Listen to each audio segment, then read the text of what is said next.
Honorable Mr. Speaker, sir, I thank you for giving me time. I have one small observation on the demand number 47, minorities and other backward classes, scheduled caste department. I would like to place on record the deep gratitude of the people of Ukhrul to Honorable Chief Minister. Under MOPC, he had already included 4 important projects in the past. Infrastructure for Petukur College, the work has already started. Second one, Shirui Heritage Complex, the work is yet to start. Third is infrastructure for Pakshi Ground. And fourth, cable car for Ukhrul town. These are yet to start, but nevertheless, the people of Ukhrul are deeply grateful to Honorable Chief Minister, and like the Shirui Lily Festival, it will remain a legacy of the Honorable Chief Minister. In the current year also, I would like to humbly request the Honorable Chief Minister that as per the revised guideline of PMGVK, we have submitted through the Deputy Commissioner Ukhrul 5-year perspective plan under PMJVK. As per the revised guideline, it is mentioned in the earlier that we should give priority to large and visible projects. So we have submitted through the Deputy Commissioner. Honorable Chief Minister may kindly consider in the state level selection and also may be recommended to the Government of India. These are a few of my general observations. I would like to express my deep gratitude to the Honorable Speaker, sir, for giving me this time. I would like to briefly place 2 general observations on demand number 20, community and rural development. First, regarding the MG Nareka, and second, PMJSY. Since I have come from rural background, I know that these 2 programs has actually revolutionized the life of the rural people.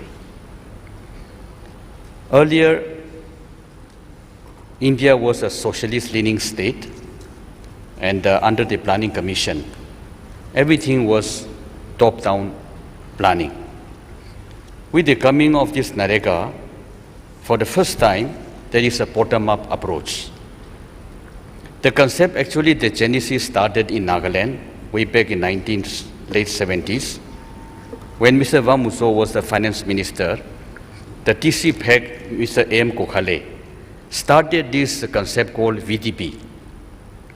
The amount meant for the villagers were just handed over to the village. The villagers were allowed to formulate and implement whatever they want under the sun. The only security was trust between the government and the village. Later on, when A.M. Kokhale became the chief secretary, he introduced in the entire Nagaland state, and the success story of Nagaland VDP was recognized by the, one UN organization, maybe UNICEF. And UNICEF applauded, acclaimed, acknowledged the success stories of Nagaland. And they urged the developing countries to replicate the success stories of VDP in Nagaland. Then the then Prime Minister of India advised the Chief Secretary M. Kokhale, and he became the Joint Secretary in Government of India Rural Development. And it was introduced throughout the country. That time it was called JRY. Later on it was improved upon, and it is now called MG Nareka. I would like to just share with you the success and failure of VDP in Nagaland, which is, I'm afraid, happening in Manipur today, unfortunately. Such a success story of Nagaland today is a very poor shadow of the past. Why it has failed in Nagaland? In course of time, after the demise of Vamuso and both A.M. Kokhale, the BDO, Block Development Officers, they picked their VDP member, and vested interest was developed, and they misappropriated. That is how VTB is now a poor shadow of the past. Unfortunately, this is happening in Ukhrul also. Such a flagship program, which revolutionized the rural people, the village people, unfortunately, it is spoiled very sadly in Ukhrul by the officers, some so-called project officer, extension officer, maybe with the blessing of the district authority. I have brought to the notice of the Honorable Chief Minister, Leader of the House, and also the Honorable Minister, Rural Development.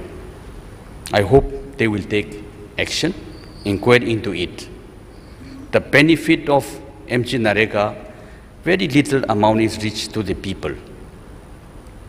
The moment we introduce the middleman, like BDO, such thing has happened. I'm afraid it may be happening in other districts, I'm not sure, but this is happening in Ukhrul. Please inquire into the matter, and exemplary disciplinary action must be taken. Regarding this PM Jeswai really revolutionized the life of the villagers. Today, almost 90% of the villagers have now roads, thanks to this PM Jeswai.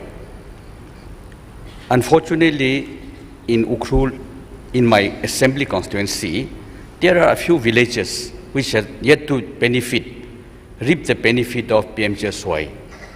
So it is my humble suggestion to the Honorable Minister, Rural Development, that in the phase 3, according to him, Manipur government is allocated only 880 kilometers, and the share of Ukhrul Assembly constituency is hardly 24 or 25 kilometers.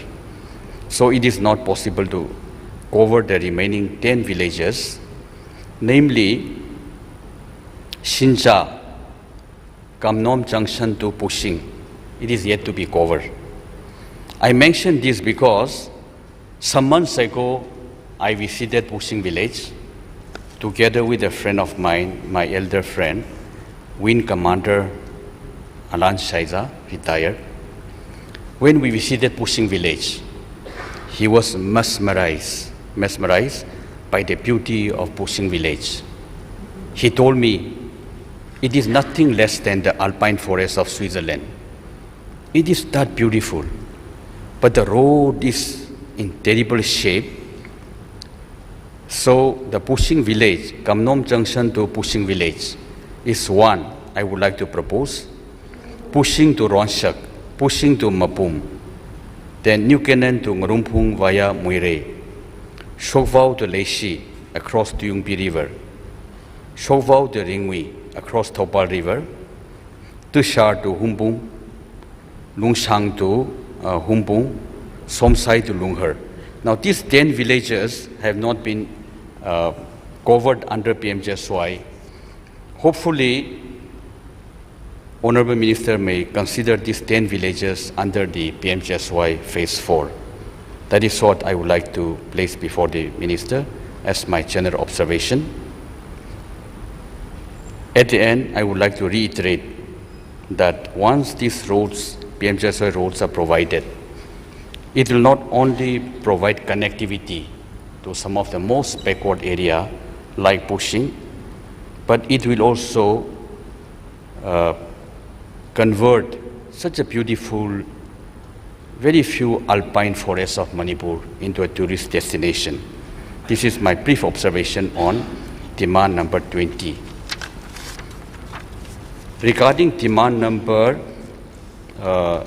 25, Youth Affairs and Sports Department, Honorable Mr. Speaker, sir, it's a matter of great happiness and satisfaction that Manipur today is recognized as the sports powerhouse in the country. And it is my suggestion that we must focus on our strength, not our weakness. Manipuri, our people, are good.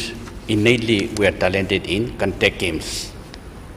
like boxing, judo, taekwondo, karate, and kung fu. Karate has become an Olympian discipline in the last Olympic Games, and our people are good in contact games.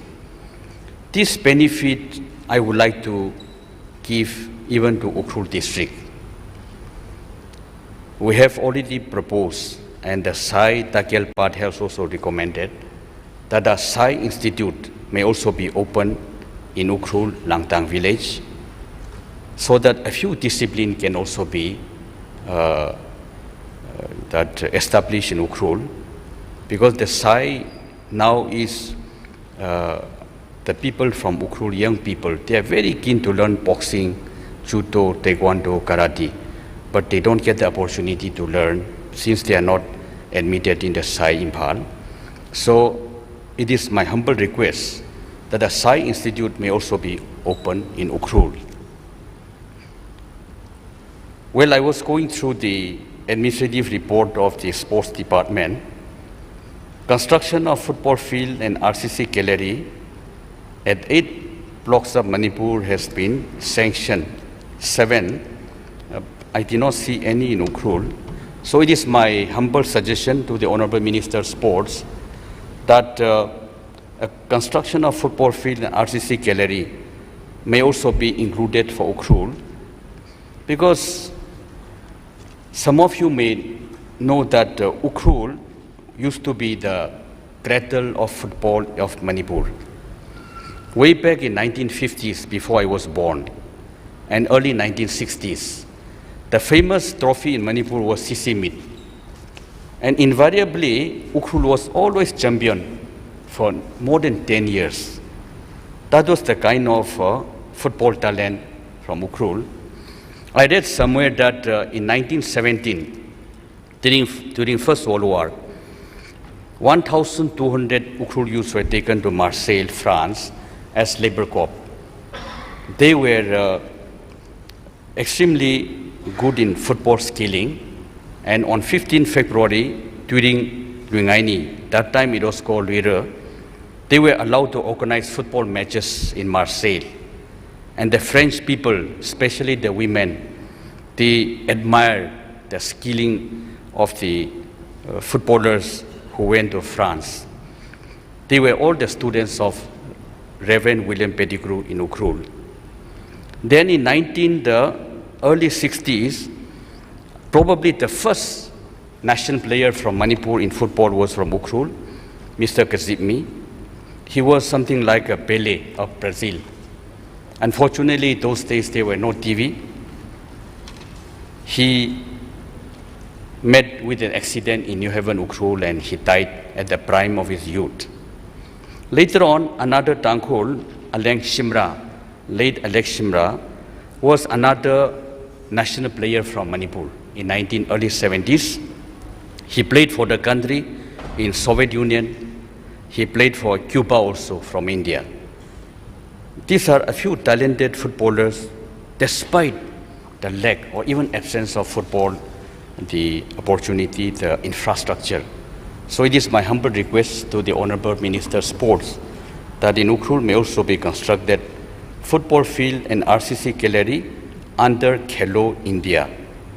Earlier, the people of Ukhrul has submitted a proposal for synthetic astroturf in Ukhrul, PCA Patkar Christian Academy, under Khelo India. This may please be considered by the Honorable Minister. And I have already mentioned, if possible, a Sai Institute may also be opened in Ukhrul. These are a few of my general observations to the Honorable Minister.